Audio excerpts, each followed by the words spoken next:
people think that you know, digital currency is some fantasy thing that just pops up out of nowhere and it can be construed as being fake. But the truth is, digital currency is just the next evolution in currency. So just recapping on where things have come from along the way, a big one was credit cards, because that was plastic money. People were used to having paper money, with plastic money. 1959, I think the first credit card came out, but they weren't fully adopted until the late 90s, early 2000s.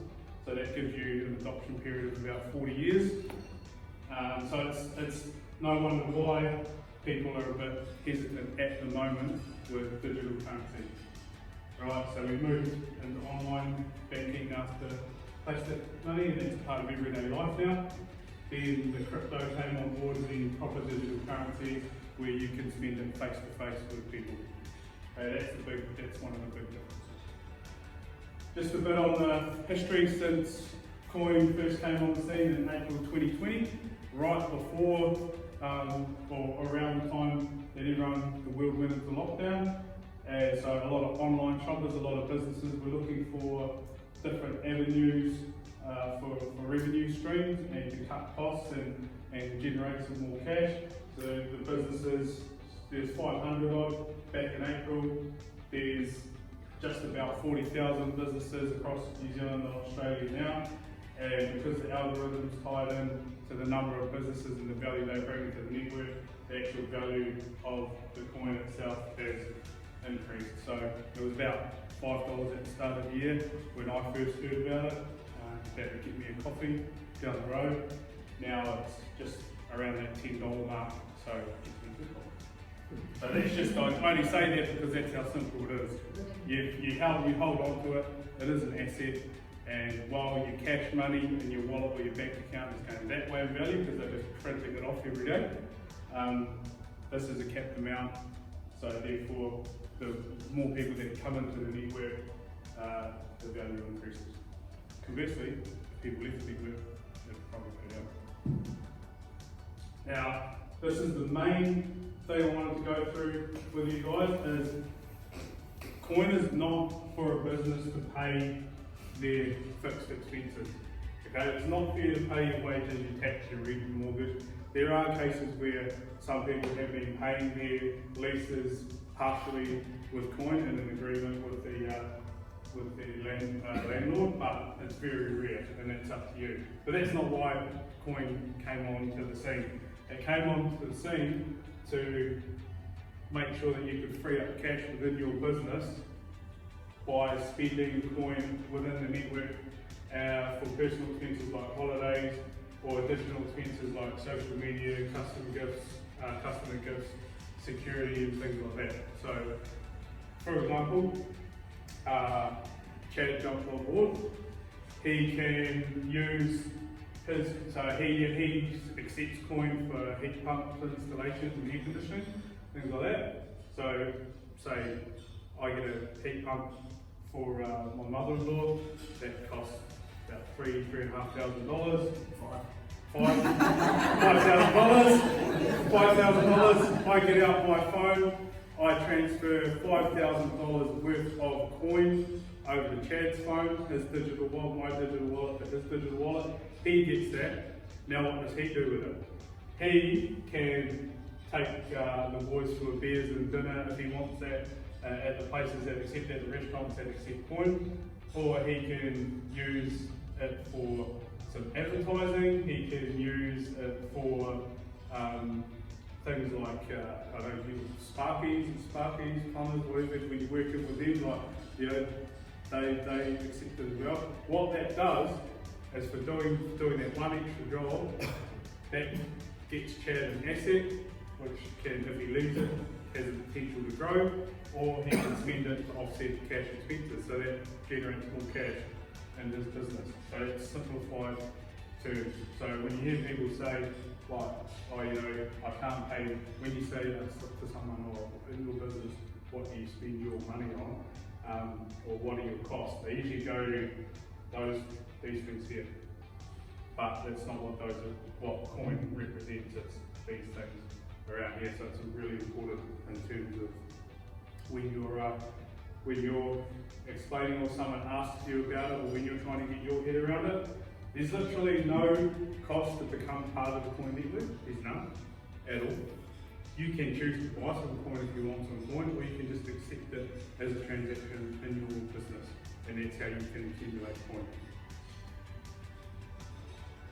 So just things on the horizon. We just opened up in the UK about 3 weeks ago, so that's starting to crank over there, and then we'll go into a new country every month after that with South Africa, Singapore, Thailand, and the countries listed there. So the landscape for Qoin will be significantly different in 12 months' time. So,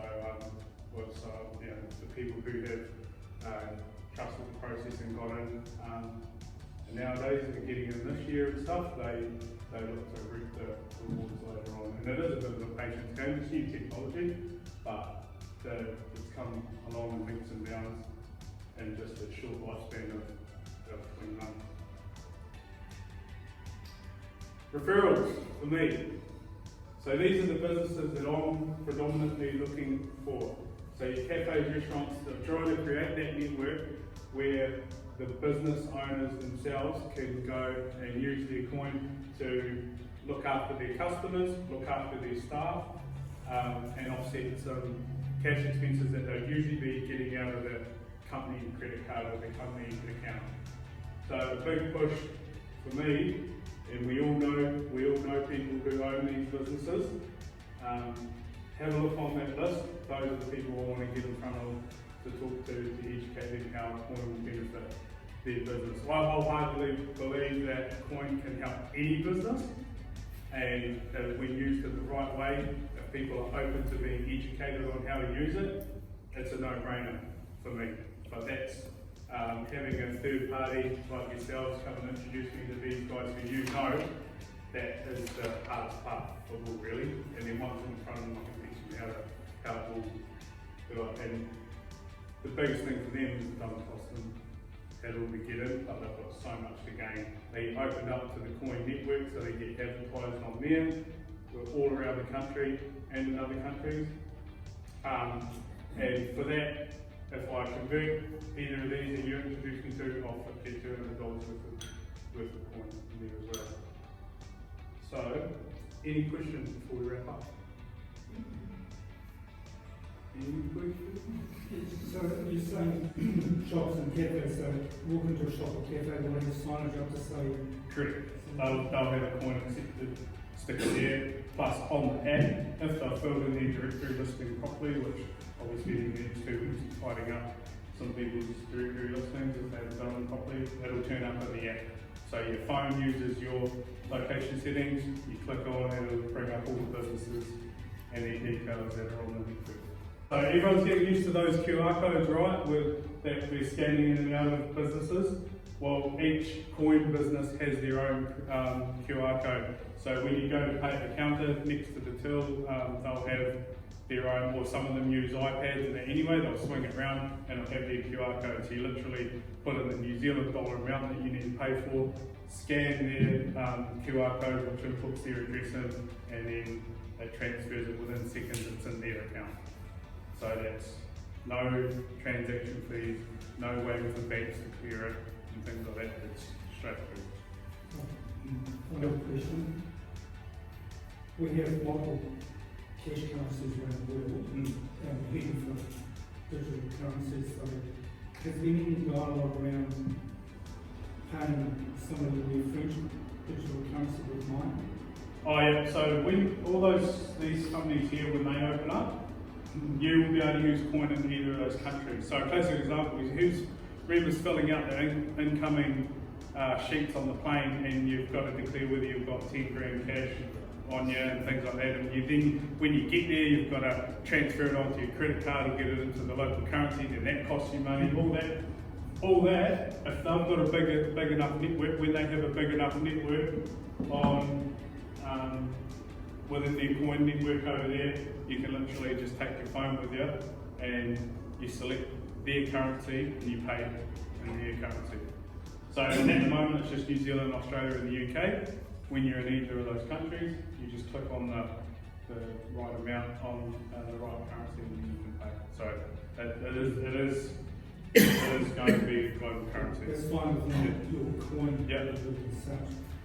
I was reading something about the Chinese have done a major launch of digital currency. So if I went to China today, use my coin and get it converted to their digital currency. We are working on bridges, so by the end of the year, you'll be able to wrap yours and convert it into the majority of the major coins on the exchanges. Yep. Sorry, didn't realise that was you asking me. That's all right. Sweet. So that value of the coin is Yes. directly linked to how many merchants there are.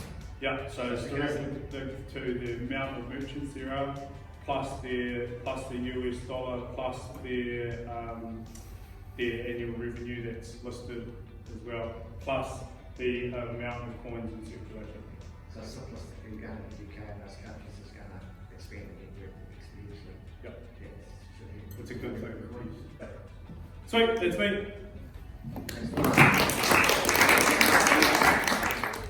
If you have any questions or would like to free up some cash in your business or gain some new customers, then drop me a line and we'll catch up for a coffee.